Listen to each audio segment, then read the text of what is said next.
Mexico has been a powerhouse of innovation throughout history. From the creation of the first color television by a 23-year-old genius, to the development of the birth control pill, which has changed sexual reproduction forever, Mexico's legacy of creativity and ingenuity has changed the world. Let's look at 10 significant inventions and contributions to the world from Mexico. Welcome to Proud Nation Hub. My name is Andrew, and here we explore the stories of every country. Murals are deeply intertwined with the country's history and culture. Exploring Mexican cities will showcase murals of different scale, from small to as large as entire buildings. Mural painting in Mexico dates back to ancient Mesoamerican civilizations, such as the Olmecs, Maya, and Aztecs, who created murals to depict religious and cultural themes. During the colonial period, murals were used to evangelize and reinforce Christian doctrine. The modern Mexican muralism movement emerged in the aftermath of the Mexican Revolution after 1920. The government funded large-scale mural projects to promote national pride, social justice, and cultural identity.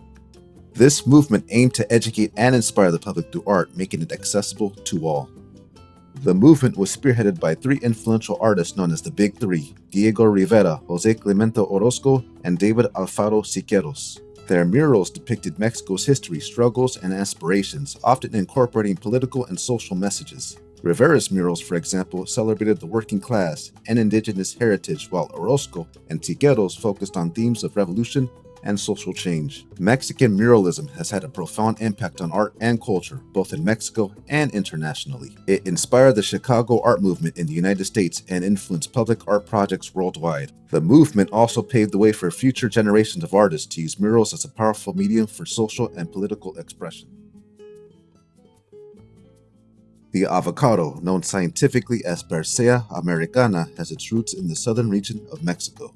Evidence suggests that avocado was domesticated around 10,000 years ago in the area of Puebla, south-central Mexico. The indigenous people of ancient Mesoamerica, including the Aztecs and Maya, cultivated and consumed avocados, recognizing their nutritional value and incorporating them into their diets and rituals. Avocados held significant cultural importance for the indigenous peoples of Mesoamerica. The Aztecs, for example, believed that avocados provided strength and fertility. The fruit was often associated with love and fertility, and its name in Nahuatl, ahuacado, even refers to a certain part of the male anatomy due to its shape. The Maya also revered avocado, and it played a role in their mythology and daily life. The avocado's journey beyond Mexico began with the Spanish explorers who encountered the fruit during their conquest in the Americas. They introduced avocados to Europe in the 16th century, and from there the fruit spread to other parts of the world. Today, Mexico remains the world's leading producer of avocados, supplying nearly 30% of the global harvest. The story of tequila begins with the ancient Aztecs, who created a fermented beverage called pulque from the sap of the agave plant. Pulque was an important part of Aztec culture and was used in religious ceremonies and rituals. When the Spanish conquistadors arrived in Mexico in the 16th century, they brought with them knowledge of distillation. They began experimenting with the native agave plant, leading to the creation of a distilled spirit that would eventually become known as tequila. The first large-scale distillery was established in the early 1600s in what is now known as Tequila, Jalisco. The modern production of tequila began in the 18th century with the Cuervo family, who started commercially distilling tequila in 1758. Later, the Salsa family followed in 1873, and both families played significant roles in popularizing tequila. Don Zenobia Salsa, in particular, was instrumental in identifying blue agave as the best variety of producing tequila. Tequila is now used in all sorts of gatherings and celebrations, whether family parties, nights out on the town, and festivals. It has gained international fame. The town of Tequila and the surrounding region have been recognized as a UNESCO World Heritage Site, which highlights the cultural and historical importance of this iconic spirit. Corn has its roots in Mesoamerica, the region that includes present-day Mexico and Central America. Archaeological evidence suggests that corn was first domesticated around 9,000 years ago in what is now southern Mexico. Ancient farmers selectively bred wild grasses called teosinte, gradually transforming them into corn plants we know today.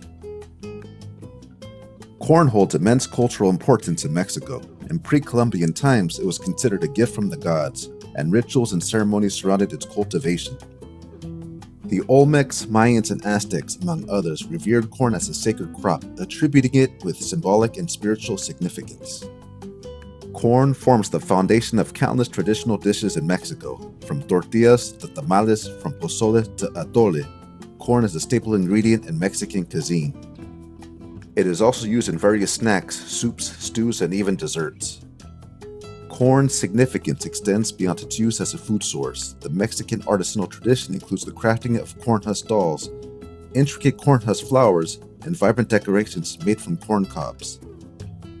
These creations highlight the cultural and artistic value associated with corn, demonstrating the integral role in Mexican life and heritage.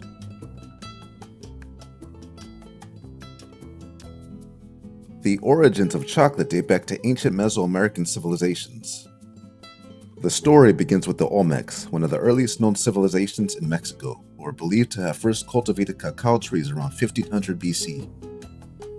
The Olmecs used cacao to create a ceremonial drink which was slightly bitter and quite different from the sweet milk chocolate of today.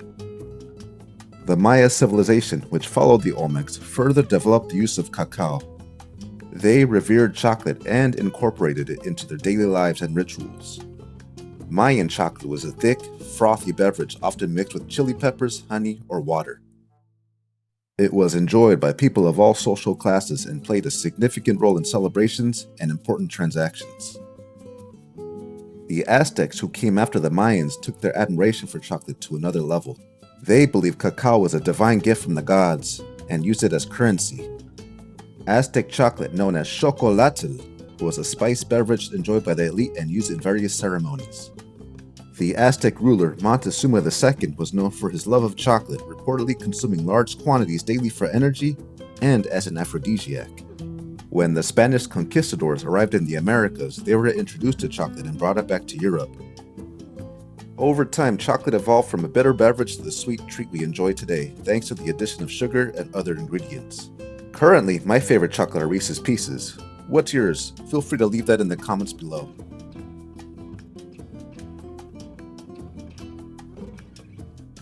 In 1951, a young Mexican chemist named Luis Ernesto Miramontes achieved the first synthesis of norethisterone, a key hormone used in the development of the world's first oral contraceptive.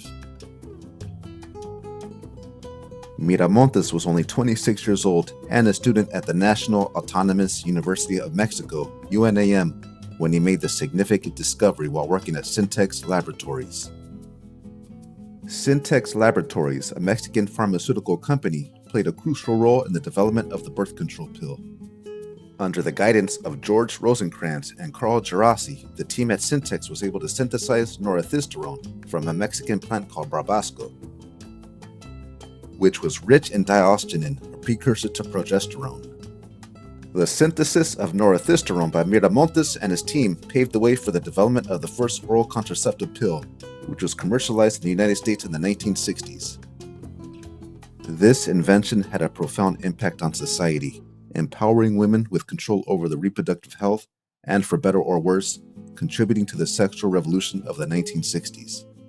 Luis Ernesto Miramontes' contribution to the development of the birth control pill is recognized as one of the most significant scientific achievements of the 20th century. He is now known as the pioneer of reproductive health.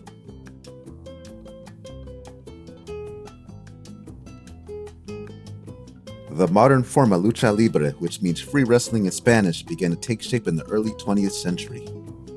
Although wrestling in some form had been present in Mexico for centuries, it was Salvador Lutheroth Gonzalez, often called the father of lucha libre, who truly popularized it. In 1933, Lutheroth founded the Empresa Mexicana de Lucha Libre, EMLL, which is now known as Consejo Mundial de Lucha Libre, CMLL, the oldest professional wrestling promotion in the world. The 1940s and 1950s are often referred to as the golden age of lucha libre. This period saw the rise of iconic luchadores, or wrestlers, such as El Santo, Blue Demon, and Mil Máscaras. These wrestlers not only captivated audiences with their athleticism and showmanship, but also became cultural icons, appearing in movies and comic books. El Santo, in particular, is revered as a national hero and a symbol of justice.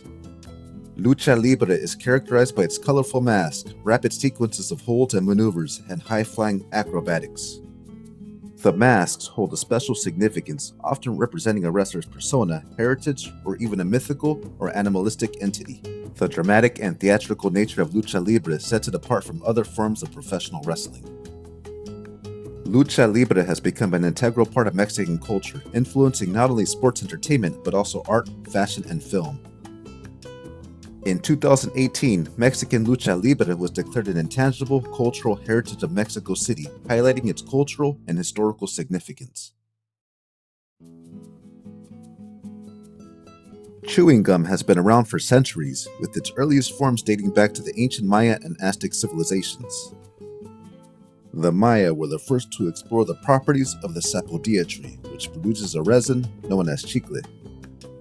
They discovered that by slicing the bark of the sapodilla tree, they could collect this resin and create a chewable substance. The Maya used chicle to quench thirst and stave off hunger. The Aztecs also recognized the benefits of chicle and used it as a breath freshener. However, they had strict social rules about its use. Only children and unmarried women were allowed to chew chicle in public, while married women and men could chew it privately to freshen their breath. The modern development of the chewing gum began in the 19th century when an American inventor named Thomas Adams Sr. got his hands on chicle through a connection with exiled Mexican President General Antonio López de Santa Anna. Adams initially tried to use chicle as a substitute for rubber, but eventually realized its potential as a chewing gum base.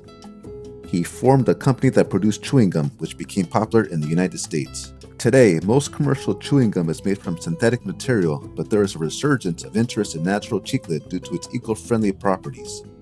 The traditional methods of extracting chicle from the sapodilla tree are still practiced by chicleros in the Yucatan Peninsula, Belize, and northern Guatemala. The story of the color television is fascinating and centers around a brilliant inventor named Guillermo González Camarena. Born in Guadalajara, Jalisco in 1917, González Camarena was a child prodigy who showed an early interest in electronics and engineering. By the age of 13, he was already studying mechanical electrical engineering at the National Polytechnic Institute in Mexico City. In 1940, at just 23 years old, Camarena developed the chromoscopic adapter for television equipment, which allowed black and white televisions to display color images. He obtained patents for this invention in both Mexico and the United States. His system, known as the trichromatic system, used a motor-driven disc with segments in the primary colors of red, blue, and green to create color images. Camarena's invention was groundbreaking and became the first color TV system to be approved by the U.S. Federal Communications Commission. Although an alternative system developed by RCA later became more popular, Camarena's trichromatic system remained influential and was even used by NASA for spacecraft. Camarena's contributions to television technology have left a lasting legacy, and he is celebrated as a pioneer in the field of color television. The earliest forms of tacos date back to the pre-Columbian era, long before the Spanish arrived in the Americas. Indigenous peoples in the region used corn tortillas as a versatile and portable means to wrap their foods, primarily fish, wild game, and beans. These early tacos were a reflection of the local environment, showcasing the simplicity and resourcefulness of the ancient culinary traditions. One interesting theory about the origin of the word taco comes from the 18th century silver mines in Mexico. In these mines, the term taco referred to small charges used to excavate ore. These charges were pieces of paper wrapped around gunpowder and inserted into holes carved into the rock face. The physical description of these gunpowder tacos are strikingly similar to that of our modern-day tacos. The taco continues to evolve over the centuries, with various regional variations emerging across Mexico. The introduction of the tortilla machine in the 20th century revolutionized taco culture, making tortillas more accessible and affordable. Today, tacos are enjoyed worldwide and have become a symbol of Mexican cuisine and culture. Thank you so much for watching. The next video will focus on Mexico's military strength. Please like and subscribe to be a part of Proud Nation Hub.